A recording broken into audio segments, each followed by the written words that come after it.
Hey, everybody, and welcome back to Current Events with Psalm 34:6 Ministries. And this is Jonathan speaking. I know I'm not on camera this time. I just didn't feel like it tonight. I don't know how many takes I had to do to get this started because of coughing and clearing my throat. I'm not sick. I don't know. Not that I know of. Don't know what my problem is. But coming at you with current events, we have some serious, serious discoveries that were just made about the Great Pyramid of Giza. And this is just groundbreaking, earth shattering stuff that I want you to check out. I put together a series of video clips that I want you to watch. And once you're done watching it, please stay tuned because I'm going to be sharing my thoughts on this at the very tail end of this video. This is huge. Let's get started. In February of 2025, researchers from the CAFRE Research Project, including Dr. Nicole Sicolo, Professor Filippo Biondi, Dr. Armando Mi, and Professor Corrado Malanga, announced the detection of extensive subterranean anomalies beneath the Pyramid of CAFRE, utilizing SAR technology, or synthetic aperture radar, in collaboration with Capella Space. The team identified chambers, corridors, and vertical shafts extending at least 1 kilometer deep, or 3,280 feet deep, with dimensions mirroring the pyramid scale. Can advanced technology be lost and rediscovered centuries later? Is it possible that an ancient culture had knowledge of and used electrical power? When such electrons are given the chance to bypass sections of rock via metal wire, quite large currents can flow. Limestone, dolomite, granite, supposedly constructed for a tomb, are, in fact, analogous to the exact materials we use to make electrical wires. They also share a relationship with pressure, which increases their electroconductivity. In 1993, a mysterious and inaccessible room was discovered after remaining hidden for thousands of years. Appearing to have deliberately been concealed by the structure's engineers, the room came to be called the Queen's Chamber and was finally explored in 2011 with a small remote camera to reveal a long-lost mummy? Hardly. It contained carefully crafted copper wire, and more importantly, there were instructions painted as symbols onto the floor. It's basically describing this as a massive underground city. So you've got this, like you said, the cylindrical spiraling structures that are coming down from the pyramid into these containers. But alongside this, because the incredible thing about what they're doing is this is space-based. They're using space-based platforms to do this. And I think that's one of the reasons why they may be able to circumvent some of the restrictions placed by the Egyptian government, because, what are you going to do about satellites passing over your region, taking scans? At this point, I think that's just fair game until they create rules against it, which they're probably hurriedly trying to do in the light of these revelations. But they're speaking about a massive complex underneath the Giza Plateau, which actually does tie into, historical writings and theological texts and the Hermetic wisdom texts of Hermes Trismegistus, the ancient sage of Egypt, that speaks about, the halls of Amenti, the secret records that exist underneath the Giza Plateau, which are there is no people with rudimentary tools making this pyramid or anything underneath it. This should have been thrown out so long ago. It's ridiculous. But of course, that was perpetuated forever and ever. Oh, they just had bronze tools. Yeah, okay, dude. They didn't make this with bronze tools. Okay, they can't even cut granite with that. It's so ridiculous, some of the theories that have come out over the years, trying to explain this away with like 10,000 people working on it and pulley systems and all this weird stuff. Clearly, that's not what's going on here. Some sort of advanced technology was used to create this pyramid, period. Okay? Now we know what it is. It's an energy generator. It's a massive energy generator. I'm going to show you that. In this video, we have all the science backing it up. We have the channel called the Y Files. We've had a number of people theorize what the Great Pyramid could be. We do have one person who I think actually did sort of the best theory on what it is. And it comes from this channel here called the Y Files. This guy really did a good job analyzing what was going on with the Great Pyramid. We're going to go play some of his clips with regards to that. But I'm going to go through and explain what's really going on here with this entire Great Pyramid, because it was indeed an energy generator and very similar to and worked with the harmonic frequency of the pyramid. And this video here goes through and explains this. Check this clip out right here.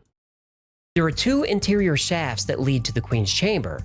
The northern shaft has traces of hydrochloric acid. The southern has traces of hydrated zinc chloride. Combining these two chemicals creates a volatile reaction that generates hydrogen, a lot of hydrogen. This hydrogen gas would flow from the Queen's Chamber through the horizontal passage and into the Grand Gallery. The Grand Gallery is also made of granite. As the hydrogen gas builds up, the pressure compresses the granite, creating electricity. So what's going on here is when you have granite, the way it conducts, it actually allows electricity to go upward. So that's what's going on with the Great Pyramid as well. So what he was talking about here is that while it compresses, it actually causes it to sort of have a chain reaction and just continue to cause and create more electricity as this hydrogen gas builds up pressure and compresses the granite. That the Great Pyramid was a structure for creating, harnessing, and focusing energy. The exterior was made of material that insulates electricity. The interior was made of material that conducts electricity. The chambers were made of material that creates electricity. The next piece of evidence is the pyramid's ability to focus EM energy. In 2018, scientists used radio waves at different frequencies to see if the Great Pyramid would interact with electromagnetic waves of a resonant length. Their experiments proved that in a resonant state, the pyramid can concentrate electromagnetic energy in the internal chambers as well as under its base. So, of course, it can actually conduct this electricity, and this is what he was showing. The study reveals the Great Pyramid of Giza can focus electromagnetic energy. All right, so that's pretty interesting. And, of course, if the capstone on top of it is gold, that's perfect for this. I think he showed it right here. Where did he show it? The chambers were made of material that creates electricity. The next piece of evidence is the pyramid's ability to focus EM energy. In 28... I don't know if he shows it. I thought he showed it somewhere. I can't show it. At any rate, the top, capstone is made out of gold, which is exactly what you'd want. So the entire outside is encasing all this energy. So they had these sort of outer capstones on the outside of the pyramid that actually kept the electricity inside the pyramid. And then the capstone would have been out of gold to essentially send the electricity upwards. And there's also, he had this other study here as well. This one's pretty interesting. So it shows that granite will send voltage upwards.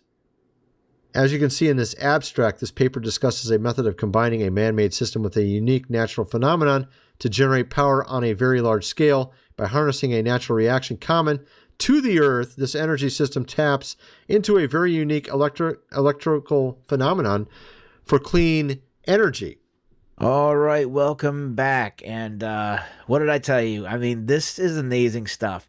If you remember a while back, not too long ago, I put out a video suggesting that there was perhaps advanced technology in the Roman Empire.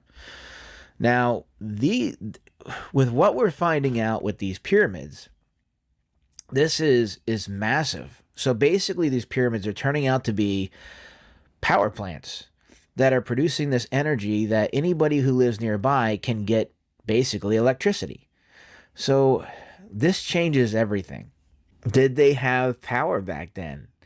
And what technology did they use to put this, to build these structures? As the one guy said, like, he doesn't even know if we could do this stuff today, let alone way back when, as far as like digging out 2 kilometers into the ground and building all these structures. There's all kinds of theories out there, all kinds of crazy theories. Of course, some people are saying aliens, and some people are suggesting fallen angels, and some even the Nephilim. And what I find fascinating is that this kind of ties in a little bit to the Book of Enoch. So, with the Book of Enoch, for those who aren't familiar, you had the fallen angels that they left their positions in heaven. They took women to be their wives, and they had children. And the children of the fallen angels and the women were the Nephilim, which were giants, gigantic people.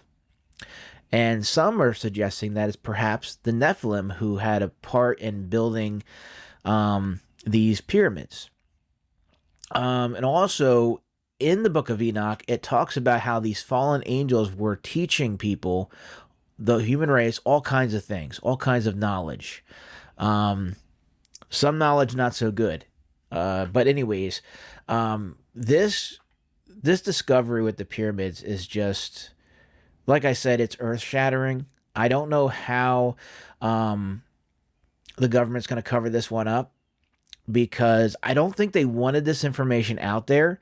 As they were discussing in the video clips you just saw, this was stumbled across. I don't want to say stumbled across, but it kind of was. But the people were taking satellite images of the pyramid against the wishes of Egypt, because apparently Egypt doesn't want anyone investigating their pyramids, which I don't think it's so much Egypt, but it's really the powers that be, whoever actually controls Egypt and everywhere else. They don't want this information getting out there, because if they did, this information would have been out there a long time ago. So I don't know. I can see them trying to spin this off as like, oh well, this is further proof that aliens exist, or something crazy like that. And I know a lot of people are probably they're gonna go along with that argument, because there's just like some kind of like fantasy, like romance of aliens. People just love or are infatuated and obsessed with aliens. I don't believe they're aliens, and in fact, I think it's more far-fetched to believe it was aliens than it is to believe that it was the Nephilim. But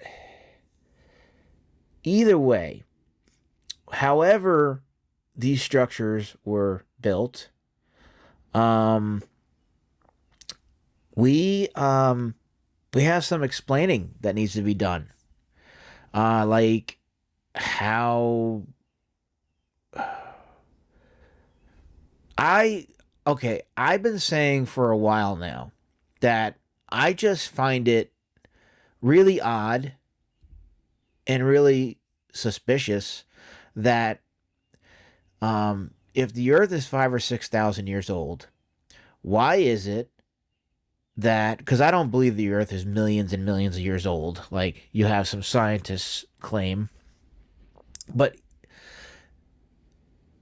whether you believe that the Earth is millions and millions of years old, or 5,000 or 6,000 years old, I want to know, doesn't anyone find it strange that advanced technology just like basically started in the last 50 to 100 years? Because I've been wondering that, and I thought that was strange, which is why I kind of like have been curious to whether other civilizations, such as the Roman Empire, possibly had advanced technology. And I started poking around, but you know, I found some things which were fascinating, but not all too much. And then, out of nowhere, comes this discovery of the Great Pyramid of Giza. And that it turns out these pyramids were actually more than just tombs, and perhaps they weren't even tombs at all, but power plants, which is, wow.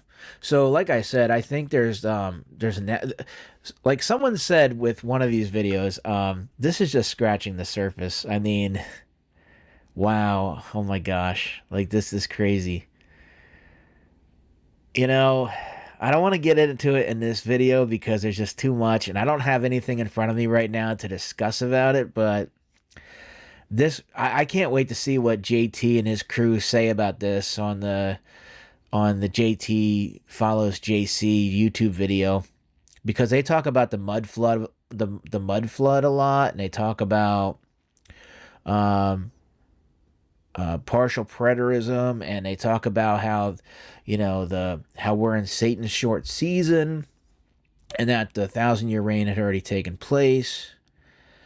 And this, I mean, there's a lot that's missing now. And I feel like this is just the beginning of like what's hidden from us. And if you guys, I mean, because I know I'm probably labeled a conspiracy theorist by many people, but if your head's not spinning right now, then I don't know what to say. I mean, wow. This would shake me up. Like, because this should make you question everything now. What's real? What's real and what's a lie? Because we were under the assumption for many years that before the light bulb, which was invented, I don't know, the early 1900s, we were under the impression that everyone was living in the dark by candlelight at nighttime, and there was no power. And this is suggesting otherwise. So, before I continue rambling even more, I'm going to close out this video, but I want you to leave comments down below and let me know what your thoughts are on this, because I'm totally blown away. And I feel like this is just like an answer to, or at least the start of an answer to the many questions that I have about the previous civilizations and their lifestyles. Because if there are power plants, then they must have had things that required power. So, with that being said, I'm going to close this out. I hope you guys have a good night, and God bless.